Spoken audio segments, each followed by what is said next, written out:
The cruelty of heaven. In the depths of Amala, 3 horsemen appeared. Red wasn't expecting this summons. He'd been enjoying the conflicts that broke out over Megami in the Vortex world. As fierce as it got, he couldn't wait for passions to emerge over reasons, which would lead to more magnificent battles. He had a role to play, but it would be clear when that time was near. Lucifer was angry, that much was clear from how he took his younger form with them. But as was his current whim, he let the female servant with him speak in his stead. Matador is giving the demi-fiend trouble that someone has interfered with Pale's duty to watch over him. An angel has stolen the demi-fiend's soul. Get it back by any means necessary. Yes, sir, Red said along with White and Black.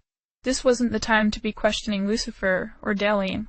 Losing the demi-fiend's soul to the angels would be a massive setback.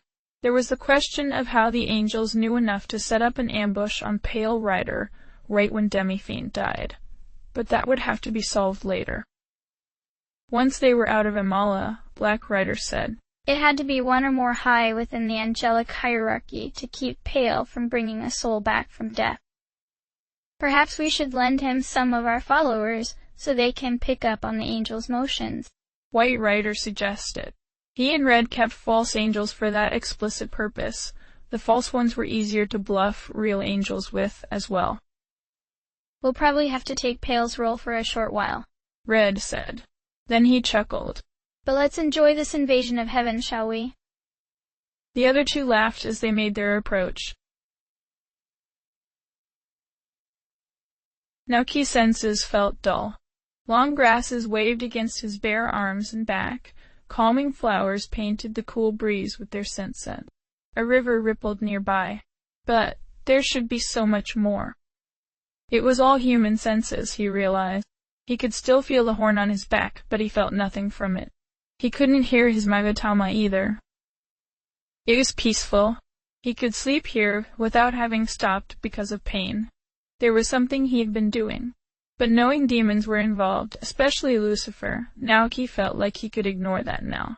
Whatever he'd been doing, it was more than humans should be involved with though. He could just sleep here, finally at peace. Naoki? Mom? He opened his eyes and felt the burn of full sunlight. He covered them, but stood up where he was. Naoki, there you are, she called. But she was dead, lost with everyone else in the conception. He opened his eyes a little and found the hazy forms of people by a river. Some were coming towards him. Then he had fully died this time? His mother and father, and everyone else who had died to the conception, were they here? His heart cried out in recollection of that awful realization, at being chosen to witness the end of the world. He ran ahead to meet with them. The suffering was over, and he crashed right into an invisible barrier a few feet ahead. Flashes of pain were so strong that they appeared on his skin. Those demonic markings were still on him. The glow was a faint pink now. Were they holding him back? He pressed his hands up against the barrier that kept him apart. White flashes appeared, not letting him through. Why? His vision took on a watery blur. We couldn't find you. We've been looking all over, his mother said, so near that he should see her face clearly. But he didn't. Naoki, you're finally here, one of his cousins said happily. Naoki? His father asked, coming ahead of the rest, and reaching out to take his hand. But he found the barrier impassable as well. What's the matter? He was a demon. He was being kept from them for that reason. Naoki put his head on the barrier. I didn't ask for this. I can't reach you. Naoki, his mother said sadly, trying to reach him as well. I didn't want this, he said. But not even hitting the barrier would break it. It will be fine, don't panic. It was the voice of the shepherd. He took Naoki's shoulder. You were lost to the darkness and tempted by it. It made you think there were no other options. But I came to save you. You can be with your family again if you let me take away the dark gift given to you by the fallen one. Will you forsake that path of destruction? Yes, Naoki said, the only thoughts in his mind wanting to be back with his family. If he had continued to gain power, he might have lost them forever. Good, I'm glad you turned away so soon. The angel said. He pulled him away from the barrier. White and gold feathers spread along his wings. Come now, let's wash away that darkness from your soul. His body felt weak, so he nodded and let the angel lead him towards the river. The shades of his family followed. Closer to the water, he saw the river as more perfect than any he'd seen. The water was shimmering blue, flowing gently like it could never harm anyone. And yet something started to make him feel nervous. His throat tensed and the glints of light off the water seemed sharp. Don't do this. No, no, no. Get away from there. Don't go in the water. You'll die worse than death. The voices from the Magatama were back, faint, although it felt like they were screaming from within. The dark voices try to fool you even now, the angel said softly. It may hurt a little, but I will save you. Have no fear. A step near the water was resisted. Naoki trembled. No, this was the only way to be with his family again. It had been a cruel twist that he had survived, but he was dead now, and he didn't care if he'd stay dead. His heart pounded as he forced himself to step into the river. Painfully, the water hissed off his foot. There was a harsh feeling like getting a strong cleaner spilled on his skin. Naoki got his other foot in and blackness tainted the perfect river. As the pain began to overcome his thoughts, the angel nudged him further on. His knees buckled and he collapsed. Don't do this. The angel touched his shoulder and he snapped. Gaining strength from this fear, he shoved the angel into the river instead and fled. His vision was full of white, with bare outlines of what was here. People were calling him, but he didn't understand. What was happening to him? Why was he in so much pain? He ran until it overcame him again, dropping him into the soft grasses. He was crying and screaming and didn't know anything. That water would bleach your soul entirely. You would forget them. We're still with you, even as it hurt. We want to, always, be with you. Regaining a semblance of sense, he thought over what had just happened. Being blocked from his family, accepting the angel's offer, that pure clear water that threatened to render his soul completely pure. Everything. But those voices could be lying. He could have been back with his family now. His tears turned more to grief. Would the angels give him another chance? Or did this mean he could never be back with his family again? Did the angels mean to erase him? But angels didn't do that. Right? The grass fluttered deeper as the wind picked up. Rain fell through the sunlight, approaching him swiftly. Little lamb, where did you run? The angel called. There was a brief temptation to just close his eyes and let the rain wash over him. It was the same water that was in the river, he was sure. Not far from him, he heard the rustle of cloth against grass. If that angel got hold of him again, he might not be able to break free. Did he care about that? Little voices nearby were begging him for something. The one approaching him snatched him up and held him close. That was Dark Cloth. There you are, he said softly with the grin of a skull. He whistled and a red horse appeared next to them. Brace yourself. We're going to be assaulted with holy water. The red horseman kept a tight hold on him as he mounted his horse.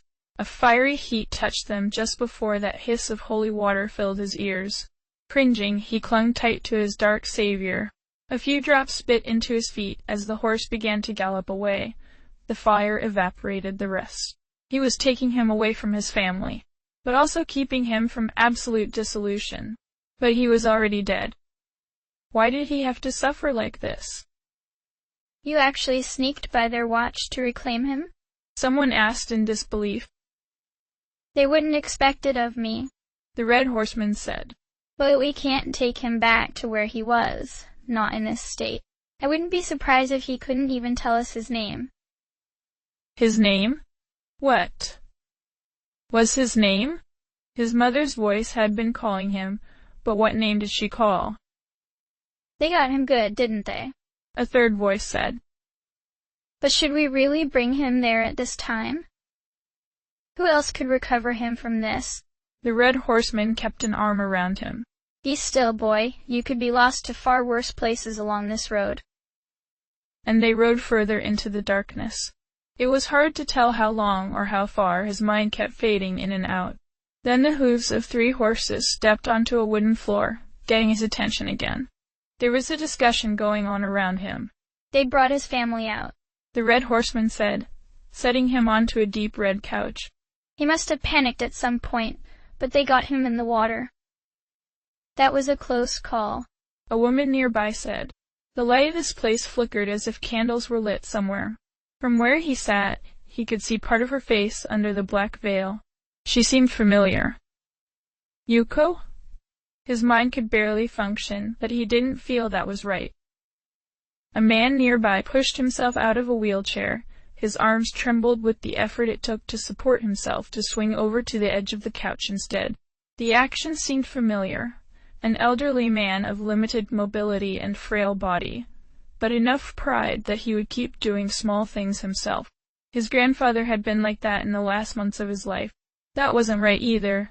This man was no more his grandfather than that veiled woman was his teacher. He could think of them, but his name.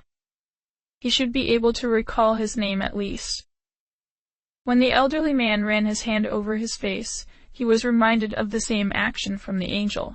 The power was strangely the same, only a subtle shadow made it different from that radiant. Then his power sunk in deeper, making him close his eyes. The lingering pain was soothed away, his senses woke back up. He was Naoki, also known as Demi. Don't worry, Naoki will be fine now. The man who was healing him from the salvation of heaven was Lucifer. Many thoughts flooded in from that, fighting Matador, the trembling mannequins, his father trying to take his hand, and he'd said that he was going to turn away from this darkness. But then he fled when the cleansing waters were too powerful. And he got saved by a red horseman. Wasn't that War of the Apocalypse riders? What sense did any of this make? He hadn't asked for these powers. He hadn't asked to be spared from conception. How did he get involved in any of this? His heart quickened and he tried to back up, not sure if he should or could run, but not sure if he should stay. Before he could get away, the veiled woman stepped up behind him and put a hand on his shoulder. Keep calm, Naoki, will. Lucifer didn't met him eye to eye, but reached over to him again. His mother's grief came back to him and Naoki reflexively punched his nose. Something in the very air changed as Lucifer covered his face and closed his eyes. The veiled woman tensed and Naoki could taste fear off her. Nearby, the 3 riders who had retrieved him went completely silent out of shock. Naoki had a feeling like he'd just made a terrible mistake. But no, he wasn't going to apologize for that. They'd stolen his humanity from him, made it impossible for him to be with his family again. He didn't care if he got erased here because it would have been a lot better if that had happened to him when the entire world died. Leave us, Lucifer said. His voice was roughed by the age of his body, but there was still immense authority in it. The veiled woman immediately let him go, even as she was afraid for him. The horsemen didn't say anything. They merely bowed as one and vanished with their horses. For some reason, the woman had to walk away and leave through a door instead of leaving by magic as well. There was even a sense that some curious beings had been just beyond the walls, but they fled the moment their master spoke. They were completely alone here. Naoki gripped the edge of the couch he was on. There was an instinctive fear in him. The Magatama were silent again, trembling over what he might have gotten them into. But he was not going to apologize for that. You lost him? Gabriel asked, surprised to hear of it. His powers are undeveloped. That rain should have been inescapable. Michael knew that. It was why he'd chosen that after the demi-fiend had fled. It was frustrating that he'd run at all. The boy had agreed to his offer and was almost incapable of resisting. You let one of the riders slip by. I saw one at the edge of the rain, and he must have had him. I know we had the 4 riders engaged in battle, Raphael said, then glanced at Uriel. Unless Pale Rider got away from you in time. No, my battle with him only just ended. He was still nursing one of his wounds with healing magic. But then they had known that any who ambushed Pale Rider, especially at that point, was in for a fierce battle. We weren't expecting all 3 to come after the demi-fiend, but we had them held up near the gates, Raphael said. Who did you see? Gabriel said, rubbing her chin and considering the matter. It was a red horse, Michael said. Deception was contrary to the methods of the harbinger of war. At least he'd thought so. There was a point where I lost track of him, Gabriel admitted. But I spotted him again not long after, so I didn't think anything of it at the time. They would be desperate to keep hold of their new weapon, Uriel said. In the same measure, they desperately wanted to destroy that weapon before he was ready. We have to abide by the laws of Kagutsuchi within the Vortex world, Michael said, considering new plans. What reasons have been formed? Yasuga and Shijima, Gabriel replied. However, there are two. No. She hummed while thinking. 5 potential sources of an authentic reason remaining. 5? Raphael asked skeptically. It's got to be 2. It's 5 if you stretch the realm of possibility out, she said. Of course, one is a forsaken soul, so his chance is extremely remote. It will be known if he comes close, and we will be compelled to strike him down. 2 are certain because they are humans from the old world. They have simply not formed a clear reason yet. The remaining 2 are also small chances, but they are chances nonetheless. As the divine messenger has not been contacted, there's plenty of time before the deadline of formation arrives. Who is the divine messenger chosen by Kagutsuchi? Michael asked. No detail could be missed, not with the stakes at hand. It's a trumpeter, no one to be concerned about, Gabriel said. Of course, Lucifer's fiend trumpeter is there as well. The divine trumpeter will adhere to duty. Good, Michael said. Shijima could be a good choice to enter through. Oddly enough, Gabriel shook her head. Not this Shijima. There's no thought to God in the desire for the serenity of Shijima. It is a worldly desire of a sociopath. It's from that Hikawa. It would be detestable to work with him, even if he called up conception for that world, Uriel added. Gabriel clasped her hands together. This will be unorthodox, but the Yasuga that has arisen may have a crack we can enter through. It was formed by the girl who wishes to claim her own authority, with thoughts of beauty and strength to it. Should we exhibit the beauty and strength of God, we may enter through her even if we take unusual peers at this time. That was a decent-sounding idea. But even if these 3 and himself were given more leeway than others, they were still angels, and it was best to keep within those lines. Let us present this plan to God. Perhaps he will even advise us on this troublesome matter of the demi-fiend. I have dealt with insubordination many times. It's something I expect to happen, given how many around me crave freedom and power. However, very few are daring enough to do so to my face. They usually enact underhanded schemes and manipulations. It's amusing to watch, especially as they fail, and must face my wrath afterward. There is a fire of defiance in his eyes. He's afraid in this silence and has some idea of what I could do to him, but he's still facing me out of the pain and grief eating at his heart. When I restored his soul, I could see what happened to him. He did agree to turn away from me and reject my gifta. I know why. They abused the simple human need for companionship. It's not something I can easily fight because his family is currently beyond my reach. But there is always another way. Those damn angels, I mutter, taking my hand from my face. I couldn't take any actual damage from that attack, as this body is merely molded to fit this role. It softens his passions down to see that he didn't do anything. They dangled your family just out of reach to persuade you with their idea of salvation, didn't they? The question steals fuel from his anger to throw onto his grief. Yes, he said quietly. Anything in that realm is entirely their make, so what happened must have been staged. I tell him. Even if it was truly your family there, the angels wouldn't care about how their souls must be suffering, just so long as they can get after the threat they see in you. All in the name of salvation, the suffering of mankind can be excused as long as the demands of their God are met. His eyes shift aside, his anger shifts around. He has an unusual lacking of sexual desires, but his capacity for love is quite strong. While no one could tempt him as a lover, Such a threat to his family could lead him to no true hellfire.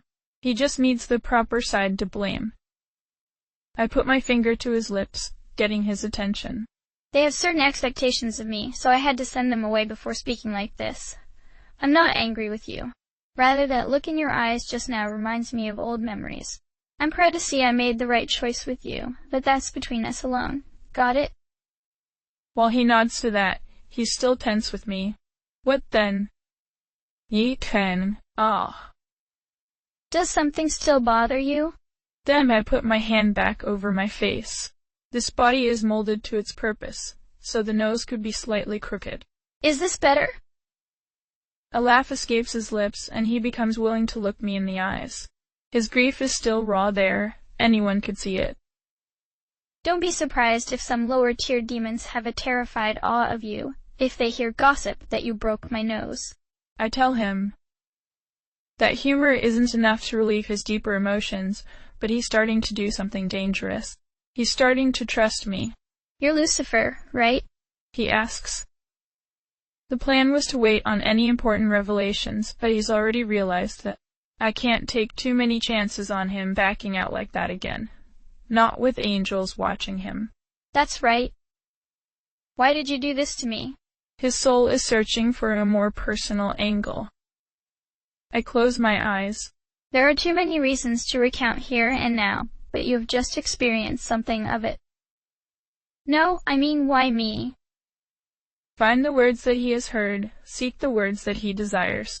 Ah, that must be a true mystery to you. You were just an average high schooler, a normal Japanese youth. I look back at him.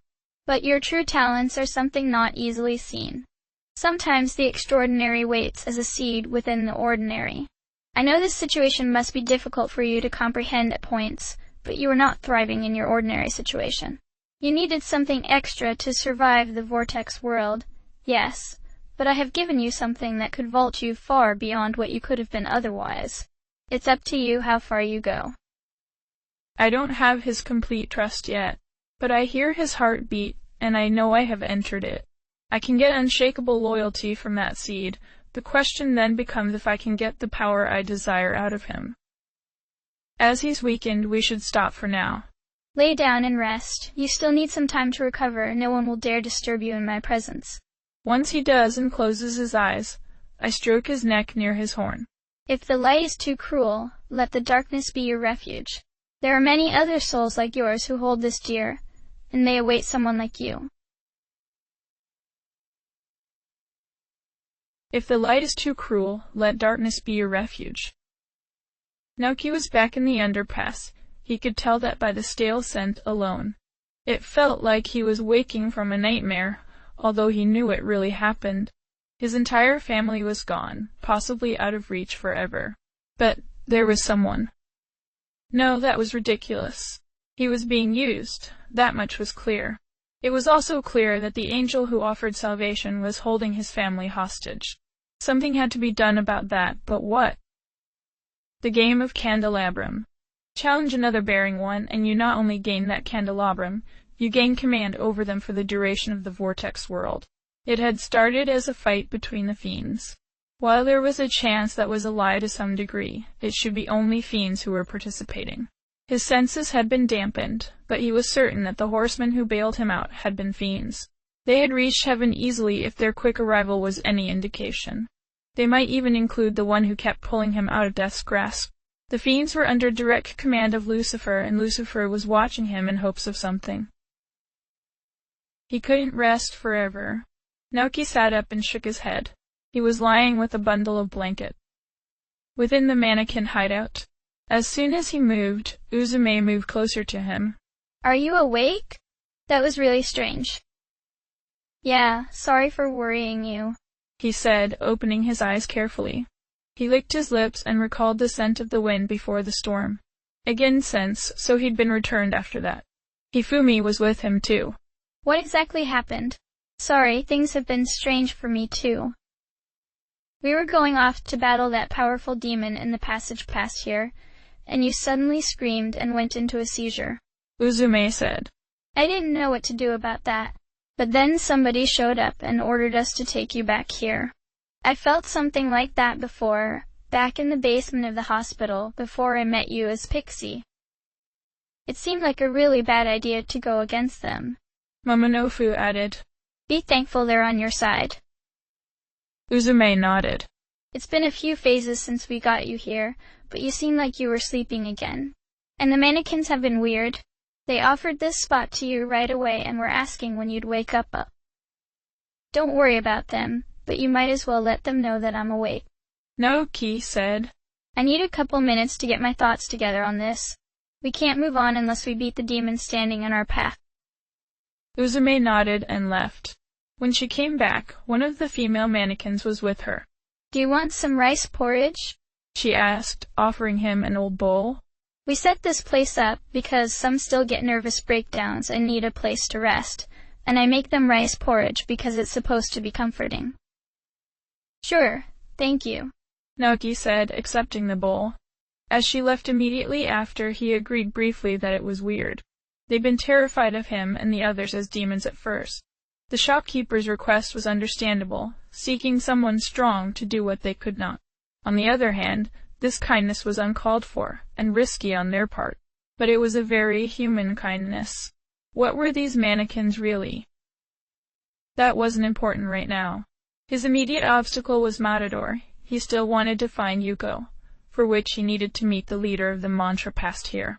And if he was going to take this game of candelabrum seriously, he shouldn't back down. Matador was a skilled, fast swordsman with a talent for force magic.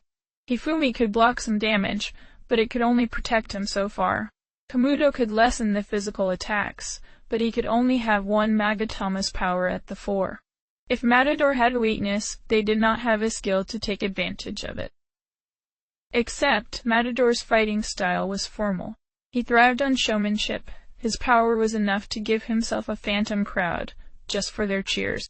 A Matador was a bullfighter, trained for this one type of battle, which might simply be a show at its core. In contrast, Naoki was still feeling out his demonic powers. He was using what he'd seen work, what the instinct of the Magatamas told him. There was one time in his old life when he'd won a wrestling match against a competitor who'd been in his club for several years. Naoki's coach had told him that amateurs could be the most difficult challenge for experienced fighters, because they were most unpredictable. That was one thing that accounted for beginning's luck. It wasn't something he could rely on for long, but for this one battle, it might just do something. By the time he finished the porridge, he had a few ideas to try. He'd rather not die again and end up with the angels, but the most promising strategy he could come up with was risky. Besides, there was something else to settle before going into battle. Uzume Momonofu? When they both looked to him, he set the bowl down in his lap. That was Lucifer you met with when I collapsed. That was really? Momonofu asked, nervous but not in disbelief. Ah, that's quite lucky, Uzume said, trying to bluff.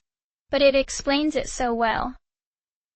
He's not giving me orders yet, but he is keeping an eye on me as one of his fiends. Naoki explained. The guy we've been preparing to face is another fiend. He's actually killed us a few times. Lucifer doesn't want me dead yet, but he does want me in on some game the fiends are playing. This last time something went wrong. He took a deep breath. He didn't need to go into much detail. They should get the picture. I've been considering how to deal with this fiend. I know precisely how deadly he can be, but it will not be right for me to move on without defeating him. Ah, you can't resist a competition your clan is having, Uzume said. Of course you must meet up to the challenges of your peers no matter what is at stake. Momonofu agreed. Since he was a brute now, that would be unquestionable to him. The competition is only going to get fiercer as I move forward, Naoki said. I may not explain this all to new recruits we pick up, but you two have been with me from the start, even if that hasn't been all that long. I wanted you to know about this. And if you wish, you don't need to be involved. If you want to break our contracts and keep out of this trouble, it's fine. I'll let you go. After all, the candelabrum ultimately belonged to Lucifer, and we are already involved in his plans. It is intimidating to think we're getting tangled up in this, Uzume said, putting a hand to her cheek. You can't think that way, Momonofu said, clanking his spear on the ground. We've agreed to be your partners, Demi, although since you're being drawn up into a proper fiend, it's clear we can be no more than followers. That's true, fiends have no peers, Uzume said. He nodded.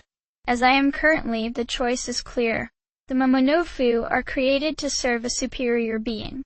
Even if you are not that exact being, I am proud to serve you. I will not be leaving your side, and that resolve will be kept even should you change me again. Thank you, I won't waste your service, Naoki said, feeling like that would please him. From his salute, he was right. Uzume chuckled. Good, good. And Demi, I'm already containing an angel for your sake. To leave you now or ever would be a waste of that act. You have my loyalty forever, no matter what I may become. Although... She giggled. What is it? He asked, although he had his suspicions from that giggle. There was a happy blush to her face. You have my loyalty, but my utmost love belongs to another man. I'm sorry, it's part of this frame I currently inhabit. I have never even met him, nor a shade of his being. But should I meet him, please forgive me if I become a little flaky. Smiling at that, he asked, Saru Chihiko? Oh good, you know, she said, smiling back. It must have been quite a love to imprint on us shades. I hope I will not betray you, but in that one exception, I unfortunately cannot promise anything to you. I understand, Naoki said. So then, our opponent is Matador. Here's what I've observed. And he died. But it was something of a privilege of experienced demons that a physical death was not enough to undo their souls like other beings. Death was but a momentary setback. Besides, one of the constructs of this game was that if the demi-fiend willed it, they could reconstitute themselves after a moment. That did mean that if the demi-fiend fell, he wasn't experienced enough to keep his identity for long, which could lead to a ripple effect of those connected to him being stalled by death more than usual. But what good was existing without some risk? Matador's spirit manifested once Naoki took hold of the candelabrum of foundation. Magnificent. You fight with such savagery, he said. Actually, that had surprised him a great deal. Matador had been giving an impassioned speech for his crowd, and the boy had tackled him right out of it. If you wish to refine such passionate power, I would be happy to show you how. I am Matador the Fiend. My sword is yours to command. Naoki nodded. I am Demi the Fiend. I'll hold you up to that, he said. Interesting, so close to the truth but not there. Then he added, You killed me a few times. Did he already have the capacity to surpass death, or had he managed to make it this far without dying too much? Ah, I must not have taken up your candelabrum in time to claim ownership, Matador said. I know they're not even true phantoms, but I can't resist the allure of a good show. The angels got hold of me after one of those deaths, Naoki said. Error. That was not supposed to happen. Naoki was being given a few chances to be saved by Pale Rider, as his training called for them not to hold back. But they didn't want to lose him entirely early on. Huh, well it's a good thing you got away. But how? He was still vulnerable to the power angels wielded. For a moment, it seemed like Naoki was angry, but he closed his eyes, thankfully not blaming him for the close call. I'll call on you if I need your skills, but since you're supposed to be serving me now, can you keep an eye out for any angels? I can sense those nearby, but apparently they're watching me from afar too. Matador bowed to him. Of course, I'm fine with being your rear guard. It wasn't a showy position, true, but earning his trust could let him come out in some spectacular battles. End of chapter.